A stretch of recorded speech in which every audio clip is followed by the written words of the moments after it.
ng bayan, maasahan anumang panahon. Magandang araw po sa ating lahat. Narito ang update sa lagay ng panahon ngayong araw ng Miyerkules, September 25, 2024.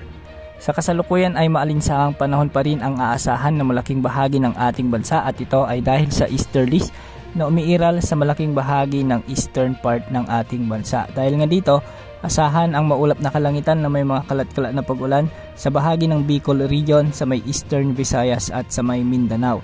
Ang mga pag-ulang ito ay posibleng magdulot ng mga biglang pagbaha at pagguho ng lupa, lalo na kung may mga umiiral na severe thunderstorms. Samantala, localized thunderstorms naman ang inaasahang weather system sa nalalabing bahagi ng ating bansa, lalo na pagsapit ng hapon at gabi. Sa Ilocos region, asahan ang mga kalat-kalat na pag-ulan pagsapit ng hapon at gabi, lalo na sa bahagi ng La Union at Pangasinan.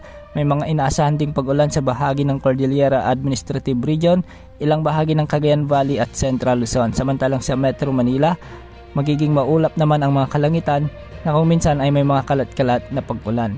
Sa Mimaropa at Calabarzon, asahan din ang mga kalat-kalat na pag-ulan dulot ng mga localized thunderstorms. Sa may Visayas, asahan naman ang bahagyang maulap na kalangitan na may mga kalat-kalat na pag-ulan at pagkilat-pagkulog sa bahagi ng Western Visayas, Negros Island Region at sa ilang bahagi ng Central Visayas, particular sa Cebu Province at sa may Bohol. Hindi rin inaalis ang posibilidad ng mga biglang pagbaha, lalo na kung may mga umiiral na severe thunderstorms. At sa may Mindanao naman, asahan ang mga minsay malalakas na pag-ulan dulot ng easterlies sa bahagi ng Zamboanga Peninsula, Soxargen, Bangsamoro Region, Northern Mindanao at ilang bahagi ng Caraga. May mga pag-ulan ding inaasahan sa bahagi ng Davao Region. Sa mga susunod na araw, posibleng may mabuong low pressure area o sama ng panahon sa southern portion ng Japan.